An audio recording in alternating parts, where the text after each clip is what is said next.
Olá e bem-vindos ao Mundo Judaico semanal na I24 News em inglês. Sou Emily Francis. Toda semana nós focamos em histórias, questões e personalidades de interesse judaico, tanto aqui em Israel quanto em toda a diáspora, a comunidade judaica global. Como sempre, começamos com as principais notícias do mundo judaico desta semana. Confira. O estado de Nova York aprovou uma lei que criou uma zona de proteção de 15 metros ao redor de locais de culto para impedir bloqueios ou assédio a fiéis. A medida foi tomada em resposta ao aumento dos protestos antissemitas e anti-Israel diante das sinagogas. Alguns veem como proteção para acesso seguro, outros como sufocamento da liberdade de expressão. O Museu Britânico adiou uma palestra do Mês da Cultura Judaica sobre o antigo Israel e a Judeia após afirmar que muitos participantes planejavam interrompê-la. A instituição disse que decidiu proteger o evento, não prejudicá-lo. E ainda em Londres, um grande incêndio ocorreu no Kosher Kingdom, o maior supermercado kosher do país. Temia-se um ataque incendiário após incidentes em Golders Green, onde fica a loja. No entanto, foi considerado um problema elétrico e a loja será reaberta em breve. Críticos do apoio morno da administração Biden-Harris a Israel após o massacre de 7 de outubro e a guerra com Hamas sentem que tinham razão. O recém-divulgado relatório de autópsia de 190 páginas sobre a campanha presidencial de Kamala Harris em 2024 e sua derrota mostra que Gaza e Israel foram completamente omitidos. O que podemos concluir disso? Para analisar, está aqui o correspondente sênior dos Estados Unidos, da I24, Mike Wagenheim, falando de Washington. Olá, Mike. O que o relatório de autópsia disse ou, nesse caso, não disse? Bem, você fica sabendo que o DNC está sendo muito criticado por causa desse suposto relatório de autópsia. O presidente do DNC, Ken Martin, disse que nunca quis divulgá-lo desde o início. Ele só estava fazendo isso sob pressão que não aprovava o que estava ou o que foi deixado de fora do relatório, que ele estava inacabado. Há marcações visíveis ao longo do relatório que dizem que falta informação aqui, que aquilo ali não foi verificado.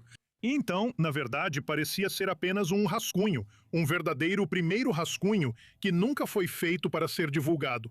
Mas ele está fazendo isso mesmo assim, porque havia muita pressão para isso. Agora, 50 mil palavras.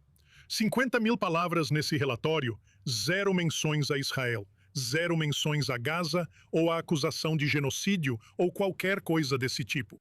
Agora, grupos pró-Palestina estão dizendo que oficiais do DNC vieram até eles durante uma reunião e disseram que a própria pesquisa deles, a pesquisa do DNC, descobriu que a falta de realmente uma crítica de Kamala Harris a Israel durante sua campanha resultou no que grupos pró-Palestina disseram ter ouvido. Um saldo negativo na votação final. Agora, novamente, foram oficiais do DNC que disseram essa informação aos grupos pró-Palestina, mas o DNC nunca declarou isso oficialmente e, obviamente, não há menção disso no relatório. Então ainda ficamos nos perguntando qual foi realmente o efeito desse saldo negativo. E, aliás, o que não está sendo dito em tudo isso, Emily, se Kamala Harris tivesse sido mais firme com Israel em sua campanha e conquistado mais votos palestinos ou pró-Palestina. Como resultado, teria havido um saldo negativo por parte dos apoiadores de Israel? Eles teriam mudado seus votos, talvez, deixado de votar nela ou votado no presidente Trump por causa disso? Esse também é outro ponto desconhecido neste momento. Mas o ponto principal é que realmente não temos respostas claras sobre o quanto. A campanha dela pode ter sido prejudicada pelo suposto apoio a Israel, ou pelo menos por não permitir que as vozes palestinas fossem ouvidas durante sua campanha, supostamente.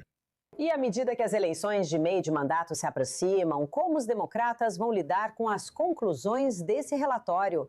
E o que mais? O que eles podem aprender em relação às eleições de meio de mandato e também para a eleição presidencial de 2028?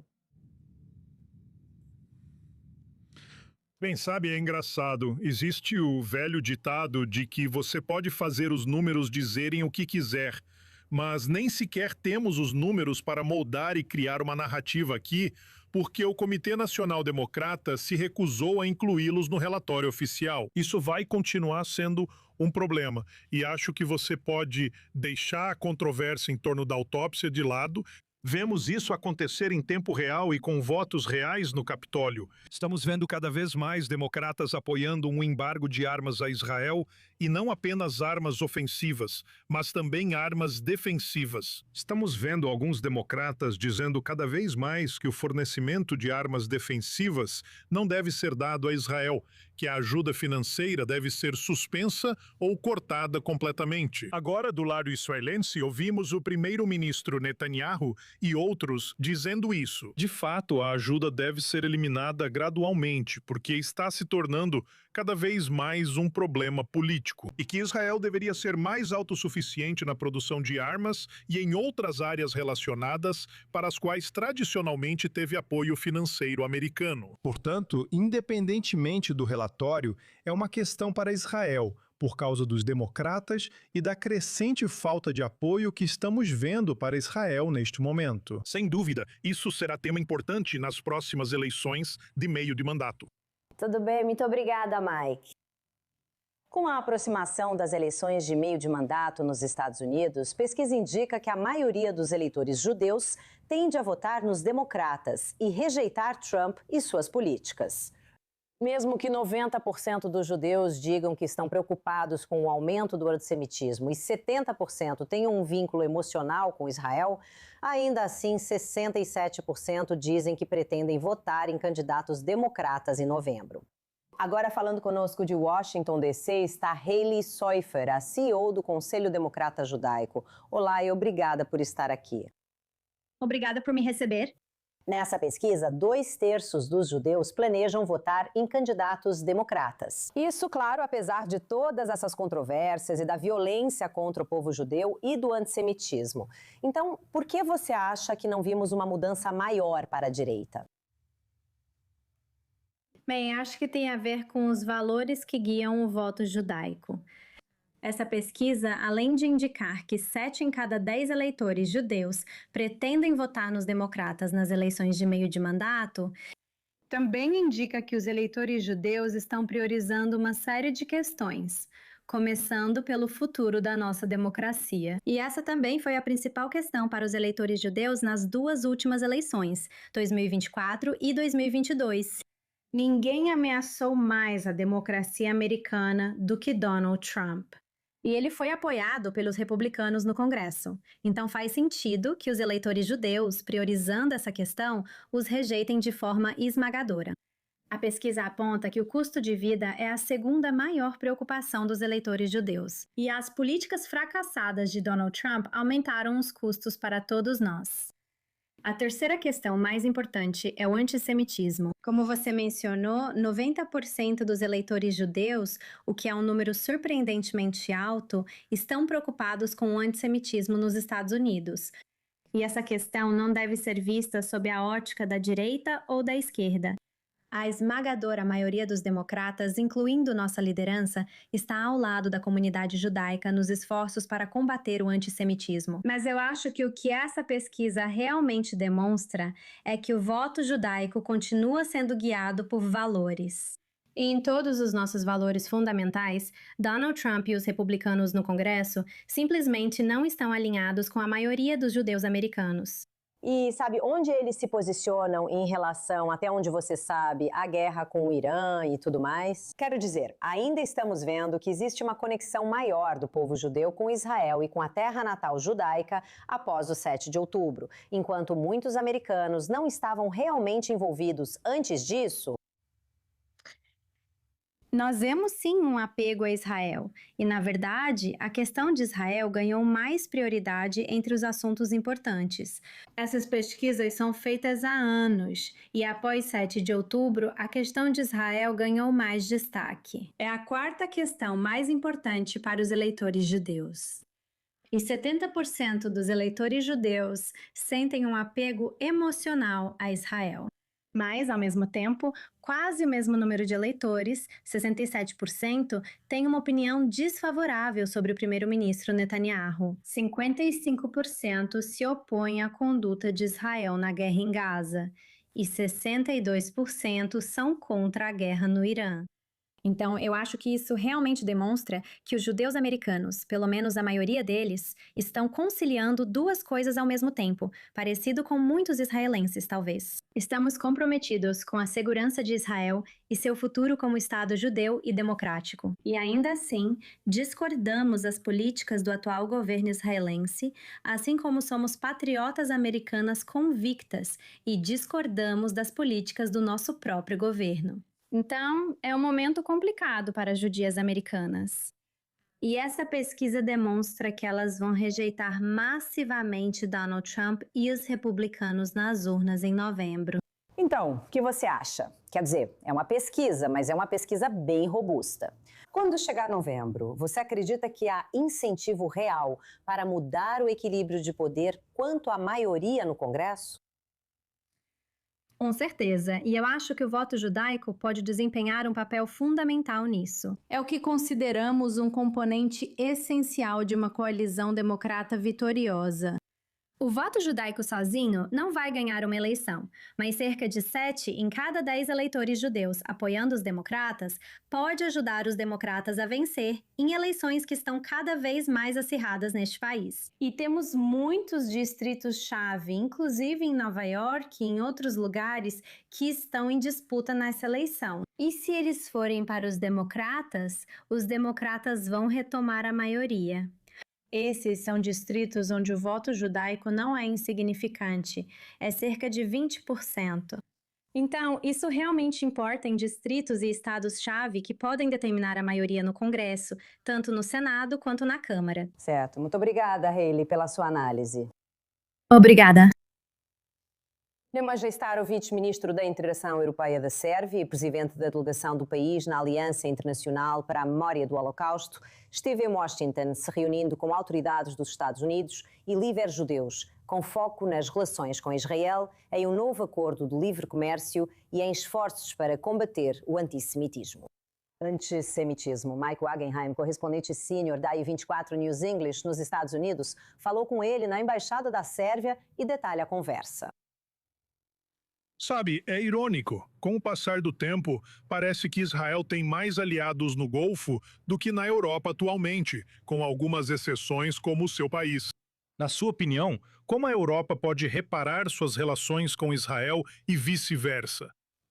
Bem, não cabe a mim dar conselhos a outros países. Só posso compartilhar nossa experiência no fortalecimento da nossa cooperação com o Estado de Israel e nossas experiências são apenas positivas. Acreditamos que devemos basear nossa política externa em valores claros e esses valores foram que nos alinharam com o Estado de Israel. Mas é claro, precisa haver uma dimensão prática nisso, como já mencionei. Os laços comerciais, laços de investimento, tantas empresas israelenses vindo para a Sérvia, estabelecendo sua produção, seja no setor de construção, setor de varejo, claro, indústria de defesa, cuja cooperação também está em ascensão, e só posso ter esperança de que nossos vizinhos europeus também identifiquem essas oportunidades e aumentem sua cooperação com Israel. Você também lidera a delegação da Sérvia na IHRA. O antissemitismo na Europa é uma grande preocupação e seu país tem combatido isso vigorosamente. Qual é a situação atual da comunidade judaica sérvia, da comunidade judaica europeia? E para onde você acha que tudo isso está caminhando? Bem, só posso reconhecer que surgiram muitos desafios novos, especialmente nos últimos anos, com novos tipos de antissemitismo que estão aparecendo. No meu país, na República da Sérvia, nós realmente temos orgulho do facto de nunca termos tido esses tipos e formas tradicionais de antissemitismo, seja falando do antissemitismo de extrema-direita, antissemitismo cristão, antissemitismo islâmico, antissemitismo árabe. Nós não tivemos essa experiência. No entanto, nos últimos anos surgiram alguns tipos novos. Eu não sei como podemos defini-los, mas vindos da esquerda, da extrema-esquerda, de círculos anarquistas, ultraliberais, universidades americanas, universidades da Europa Ocidental. E isso existe algum tipo de efeito de transbordamento. Até mesmo na Sérvia, onde temos muito orgulho de que o antissemitismo nunca criou raízes significativas, mas se houver apenas um único caso, precisamos abordá-lo, Precisamos condená-lo e nosso governo é muito rigoroso nesse sentido. Mas precisamos trabalhar juntos para criar ferramentas para combater esse novo tipo de antissemitismo. Porque, sabe, para os jovens, estudantes universitários, isso meio que virou uma tendência. Ser, você sabe, politicamente anti-sionista. E isso facilmente se traduz numa forma muito severa de antissemitismo. E isso é algo totalmente inaceitável. Estamos condenando cada uma dessas ocorrências. Sim, quero perguntar sobre o relacionamento com o AIPAC antes de encerrarmos. A Sérvia tem atuado nesse sentido, com seus líderes, inclusive o ministro das Relações Exteriores, participando de conferências do AIPAC. O que se ganha com esse relacionamento e por que você acha que ele é vital nesse tipo de triangulação das relações entre Sérvia, Israel e Estados Unidos? Bem, tenho muito orgulho do facto que todos os nossos amigos, tanto do AIPAC quanto do Comitê Judaico-Americano, nos apoiaram em certas legislações que adotamos nos últimos anos. Trabalhamos juntos de perto e tenho orgulho de que a Sérvia se tornou o primeiro país do mundo a implementar totalmente a Declaração de Terezin. Isso significa que adotamos uma legislação apropriada para garantir a restituição total das propriedades confiscadas durante o Holocausto à comunidade judaica, mesmo quando não havia herdeiros legais diretos, porque, infelizmente, famílias inteiras pereceram durante o Holocausto. Portanto, o meu país foi o primeiro a adotar a lei e a iniciar o repasse orçamentário para a comunidade judaica na Sérvia a partir de 2017, com valores significativos que melhoram a preservação da memória e da cultura e tudo aquilo que é de extrema importância para a comunidade judaica sérvia. Se Jeffrey Epstein te mandasse um e-mail, você não ficaria chocada? No entanto, é um nome relativamente comum entre judeus americanos e, em especial, que até recentemente passaria despercebido. Um homem tentou achar graça em compartilhar o nome com um infame traficante sexual. Nosso repórter Joe Brown conta a história. Meu nome é Jeffrey Epstein. Existem cerca de 13 mil pessoas nos Estados Unidos com o sobrenome Epstein. É um nome judeu askenazi proeminente, provavelmente originado de uma cidade na Alemanha.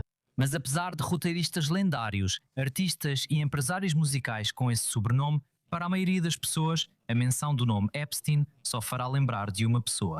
Jeffrey Epstein. Jeffrey Epstein. Jeffrey Epstein. O vergonhoso Jeffrey Epstein.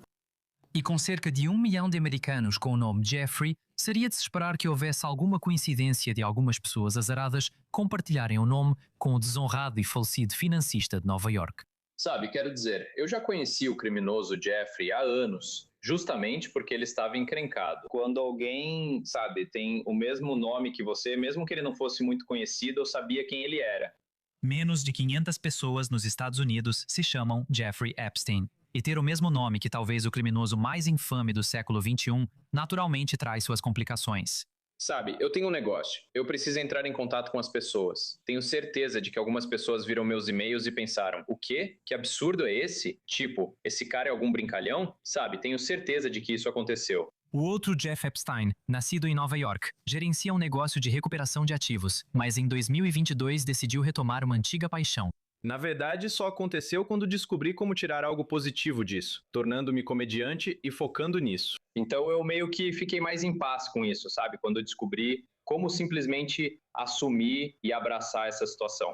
Sua comédia observacional aborda a vida como um representante da geração X que se mudou para Oregon. Naturalmente, o nome dele virou parte do show. Sabe, quando eu era criança, eu prometi que um dia todo mundo conheceria meu nome.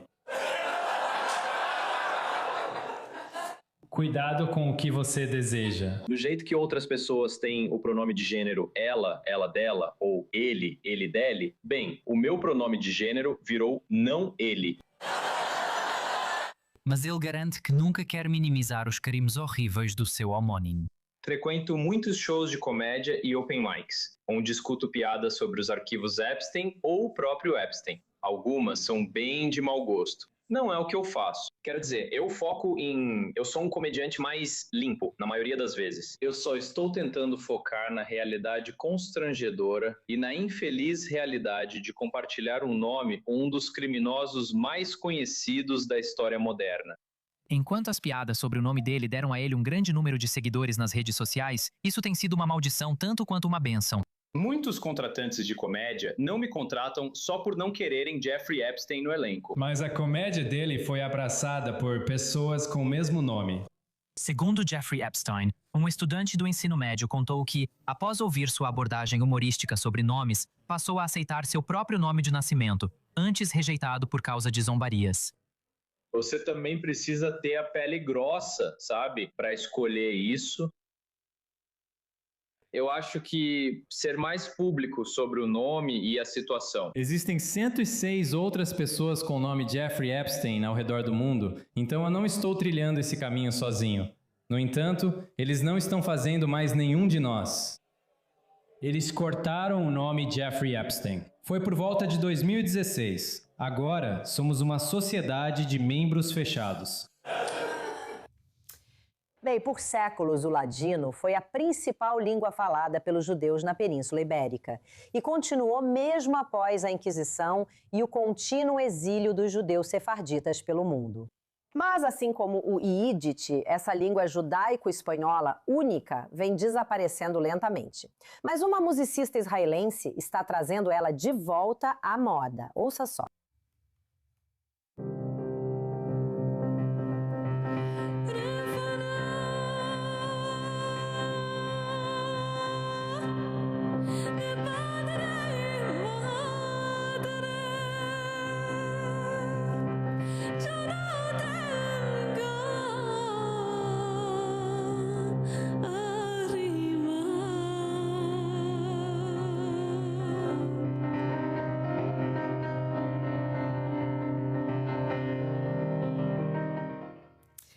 E agora está aqui no estúdio conosco a cantora de ladino, Renê Benjamin. Olá e seja bem-vinda. Você tem uma voz enorme nesse corpinho. Como você consegue esse som e alcançar essas notas tão altas? Muita prática e muitas orações. Mas obrigada. Muito mesmo. Estou muito feliz de estar aqui. Obrigada. Primeiramente, Ladino, já realizei várias entrevistas e reportagens sobre esse período histórico. Quero dizer, Ladino realmente é uma língua linda. E eu conheço algumas canções de ninar e muito mais. Você cresceu ouvindo sobre isso, tipo, da sua avó?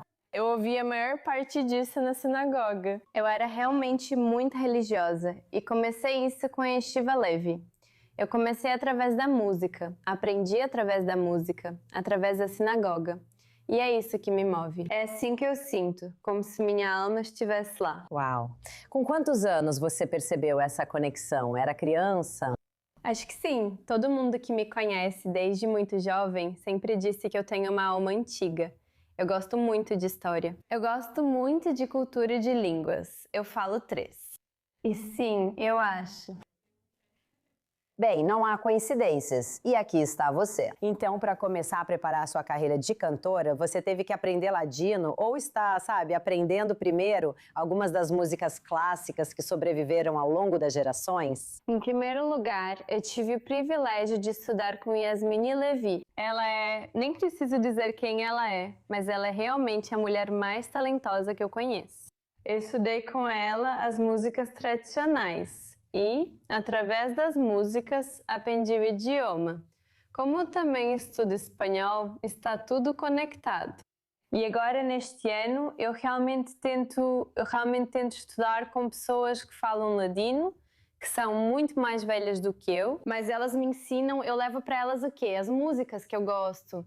Então, nós damos algo assim para elas. É triste ver o quanto, sabe, como eu disse antes, como com o Yiddish está desaparecendo. Mas eu vejo também, por exemplo, da Turquia, sabe, tem senhoras mais velhas cujas netas estão começando páginas no Instagram para falar a língua.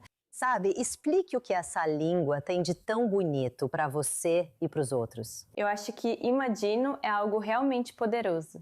O ladino, a língua ladina, fala sobre o exílio, sobre os judeus que foram expulsos da Espanha. Ela tem muito de dor e sofrimento.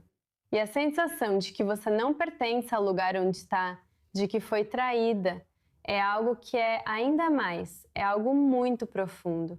Acho que até pessoas da minha idade conseguem se conectar com isso, com as músicas e a linguagem. Sim, eu acho que sim. Então, considerando que você é jovem e está fazendo isso, explique por que é bom termos ferramentas como as redes sociais para alcançar mais pessoas além do ambiente de casa. É isso que eu realmente estou tentando fazer para manter. Eu sei que talvez em 20 anos, não sei, como o idioma ladino, como uma língua, ela vai desaparecer deste mundo, infelizmente. Mas eu sei que a música, a cultura, as histórias vão permanecer. Eu sei que vão permanecer. As pessoas ainda dançam, as pessoas ainda cantam a Dio Carida e Avraham Avinu e todas as músicas. Elas conhecem. Elas conheciam e conhecem da sinagoga. Mas eu sei que a língua vai acabar. Então, eu realmente estou tentando conectar as pessoas da minha idade às músicas e à cultura. Porque todo mundo conhece a dor de um coração partido. E todo mundo conhece o sofrimento e a dor. Mas até mesmo as coisas felizes, eu acho que todo mundo pode se conectar com isso. E é tão poderoso e tão apaixonante, eu sou tão apaixonada por isso. Então, no mundo que fala sobre sim, quero dizer, eu acho que quando as pessoas ouvirem a beleza disso, vai tocá-las automaticamente, sem precisar dizer isso é ladino e o que é isso. É sobre você só precisa sentir com a alma. Você pode sentir, exatamente. Sabe, minha música é para sentir. Sim. Só de pensar no que isso está incentivando eles, sim.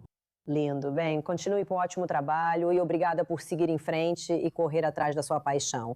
Você é uma verdadeira inspiração para muitos. Muito obrigada. Obrigada. Isso é tudo para o episódio desta semana do Mundo Judaico Semanal. Você pode acessar o site em inglês da i24 News, o canal no YouTube e, claro, nossas redes sociais também para assistir a este e a episódios anteriores. Muito obrigada por assistir. Eu sou Emily Francis. E adeus de Tel Aviv.